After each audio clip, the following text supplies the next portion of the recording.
Very good morning to you, gentlemen. In this video, I had myself thinking about this concept of complacency. It's a slow poison. The more and more things begin to go your way, and you begin to get more of what you said you would give yourself when you were dedicated to your craft, there comes a time where you lose that zeal, you lose that vigor, you lose that kind of gritty determination that you had in your maybe more younger years, is a fair point to say, or maybe when you've dealt with enough of the apathy and lethargy in your life to the point where you become so frustrated, so shameful about the time that you have wasted, that the precipice before you fall into this dark and deep depression and despair is that fear of falling is far too disconcerting to the soul and also to your ego. In that way, ego can be a very, very powerful motivator to be the impetus to propel you towards the kind of lifestyle that you want, because you cannot accept, and this was me, I could not accept mediocrity. I could not accept to be content with the bare minimum. I could not accept being dependent on one primary source of income. I had to flex my muscles. I had to live. I wasn't content being subservient and a passenger of my life. I had to be in the driver's seat. Pardon the pun here. So this is the preface, right? This is the preface. This is the hero's journey, some people call it, whereby you are faced with a dragon in your younger years. Usually, my dragon appeared in the form of cannabis and mental health and psychosis around 23, 24. Apathy as well, lethargy as well. And that dragon fight was an interesting fight. I don't think I necessarily came out of that fight unscathed. I had some burns and I had some bruises and I had some claw marks and some injuries, maybe still to this day, that maybe prevent me from fully fleshing out my emotional health and psychology. I get that. But this is the journey that is very, congruent and consistent with all men. Now, the dragon can manifest itself in many different forms.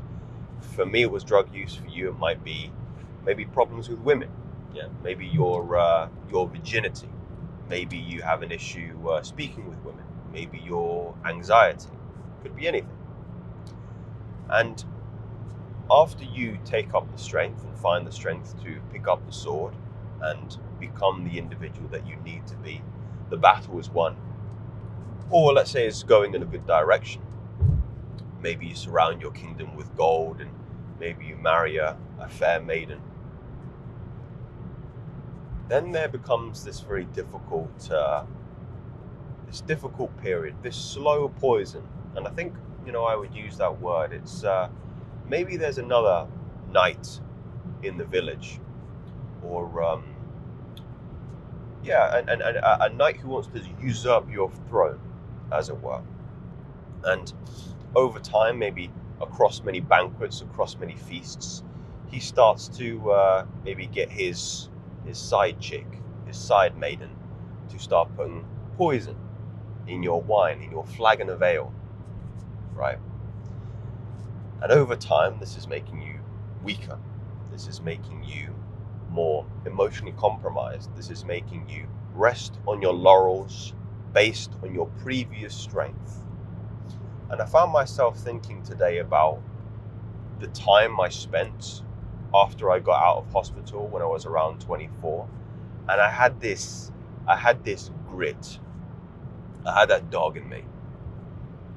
Because I was living at home with my father. I was not very, very happy with my living situation. I felt very dependent. I didn't have a lot of space to kind of flex my muscles, so to speak, in terms of what I could do. And I was pissed. I was pissed at myself for allowing me to be in this situation for as long as I was. I used to say to myself, Joseph, you should be at least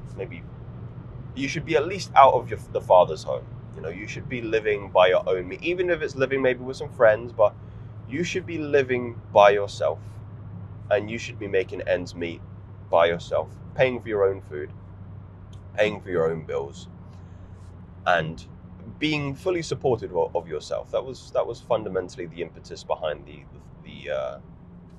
frame there. And I said before, that anger, that discontent, that shame, that pride in ego is a very, very powerful thing. And it allowed me to find this kind of primal, what would you say, this kind of primal energy to propel me to not only execute on my, what would you say, usual obligations in terms of a 9 to 5, but also find the energy and strength to work on my business thereafter, or my art, I should say, thereafter. So now you've got the things that you want, or you're moving in that direction. How to deal with that slow poison? I think memory anchoring is a very, very powerful tool. In that way, you recognize your nervous system cannot truly distinguish between something that you imagine in your mind and something that is actually happening to you in real time. So what do you do with this information? Well, you use this information to create a very, very vivid image. It's very similar to visualization. You use your mind to create this very, very vivid image of a situation where you're motivated to change, which is usually propagated by the ubiquity in your environment of discontent. I've made this point before that men, or maybe people, are usually not motivated to do something through the prospect of gain, but rather they're motivated to do something through the prospect of loss. And in that way, you can make the analogy similar to the picture I painted with that very successful knight that you have become, surrounded by women, with the banquet hall and the gold and the jewelry and the kingdom. And that kind of environment doesn't motivate one to get more gold, to get more women, to get more wealth. But the prospect of it being taken away, of it being usurped by somebody else, can be a very, very powerful motivator. So what am I doing? What practically am I doing to re-find that inner animal, that inner primal energy that will allow me to facilitate a mentality similar to that of my younger year, which I do believe maybe I've lost a little bit. It's not enjoyable to admit, but I think there's merit to the idea that I was far more motivated, gritty, and determined when I was younger, when I didn't have the things that I have now. I think many people would agree with that statement. So I've done an environmental screening. This is a very, very powerful tool, an environmental screening. And it simply recognized that there's a term called environmental habituation, and there are behaviors that are typically associated with certain environments. And if you want to promote a certain kind of behavior, what you need to do is go into a different environment with the intention of the kind of behavior that you would like it to be associated with. So what does that mean? It essentially means that if there is something that you need to get done, and a lot depends on you executing on a particular task, the best thing to do is to combine the intention with doing that task with an environment that you've never been in before. In that way, you kind of rely on the fact that your body and your nervous system is experiencing a little bit of panic, a little bit of anxiety in a new environment because it doesn't know what to do. And clinging on is a defense mechanism, clinging on with desperation to an idea or to a socially acceptable kind of behavior that will mitigate the anxiety. And that's going to be your intention. That might be the work you need to do. It might be the article you need to write. It might be the emails you need to send, the phone call you need to make, the book you need to write, the content you need to film. That is a very, very powerful tool. So I find myself leveraging environmental association and the slight panic and anxiety that manifests itself as a consequence of being in the environments with the intention of the thing that I would like to get done. It's very, very powerful. Very, very powerful. What else? What else environmentally? Maybe the room that you're in, maybe your bedroom. You know what I often find is if I need to enter a new season of discipline, of integrity and congruence to my work and my message and my art, is I usually rearrange my room. I usually change the bed around. I usually reposition certain furniture. I move my meditation pillow around. I organize things in a different way because, again, new environment, new intention, new behavior, better behavior that we'd like to see, instead of you falling into the usual patterns. Maybe you change the furniture. Maybe you get different items of furniture. Maybe you remove furniture. Maybe you remove distractions. Maybe you get rid of your Xbox. You get rid of the PS5. Maybe you take your TV out of your room and put it downstairs. Maybe you throw the TV out altogether. Maybe you change where your desktop setup is.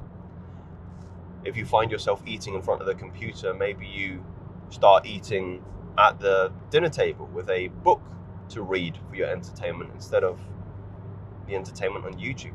YouTube. I mentioned YouTube just the other week of it being a very sneaky, slow poison that can be used to distract you. And equally, I found that poison to be quite potent if I'm not careful. So what I've done is I've created 2 YouTube accounts. One of them is for business and for education. All of the subscriptions in there, all of the playlists, all of the sets are strictly under the rubric, under the heading of education and business. And then I have another YouTube, which is more for entertainment. So if I want to have some downtime, if I want to turn off my cognitive factors for the day and just relax, that YouTube channel is tailored for that. Because it can be very, very, that algorithm is, and I know you don't need me to reiterate this, but that algorithm is designed to keep you on this pleasure loop. Like, it's designed to keep you in a state of immaturity. And that's a good idea, that's a good philosophy, that's a good system in order to articulate the kind of actions that would help you be consistent with your vision, which is infancy. Infancy versus maturity, or immaturity versus maturity, is a lot of our environments nowadays are the system that moves us into some kind of infantile behavior, very immature behavior. It's not to make you more mature. It's not to give you more responsibility. It's for you to disassociate. Like that, watch another video on Netflix or YouTube. It's designed to keep you mindless. It's designed to remove consciousness away from you.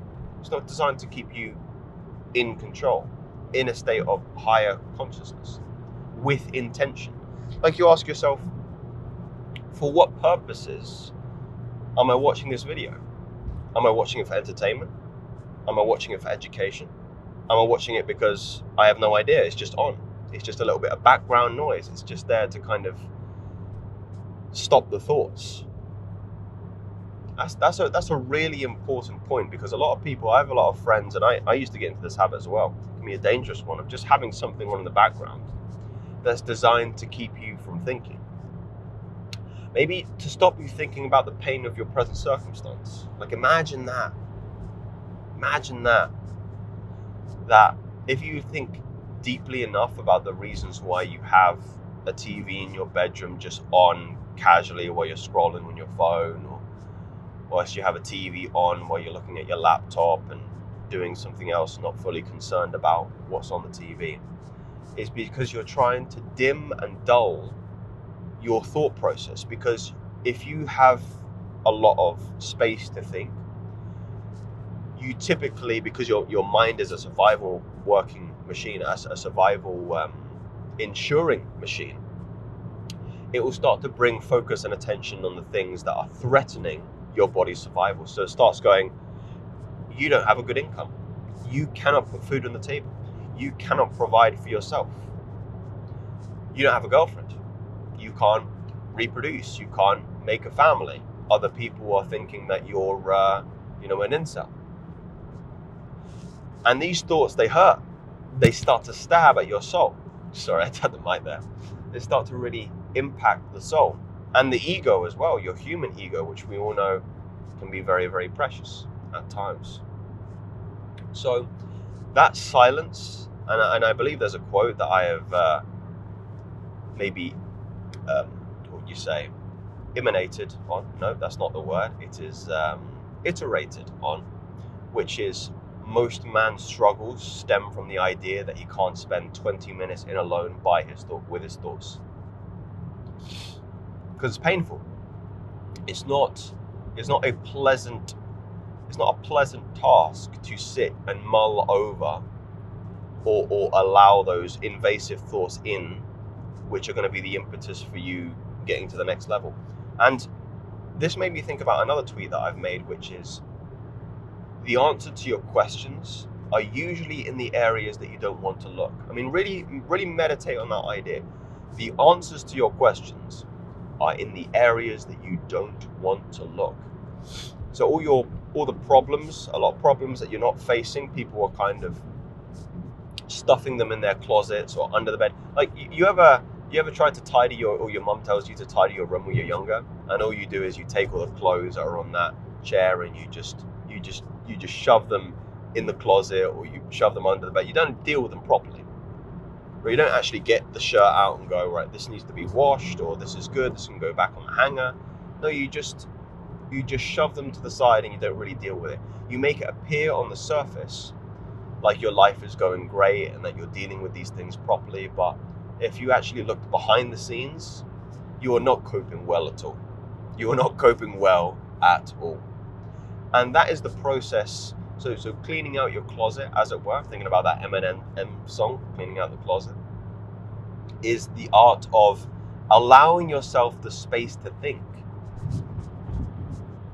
And that, coming full circle, is going to bring up a lot of negative emotions that actually should get you to the north point before courage, which is kind of the changing point for most people. And that energy is anger. You should get angry.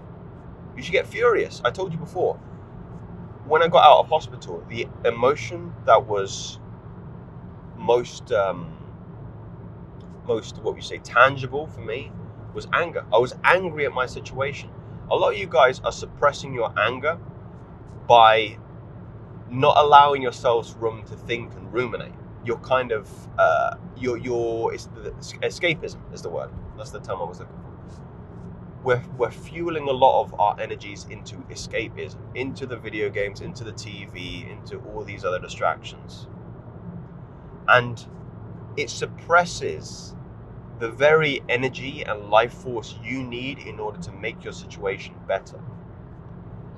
It's going to be painful, yes, but in there is the energy you need in order to slingshot yourself and propel yourself into the next season of growth. I mean, think about that. Really meditate on that.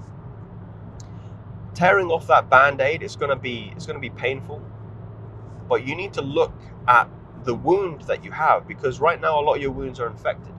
You need to pour some alcohol on it. It's going to be painful. You need to clean it. And only then will you start the healing process.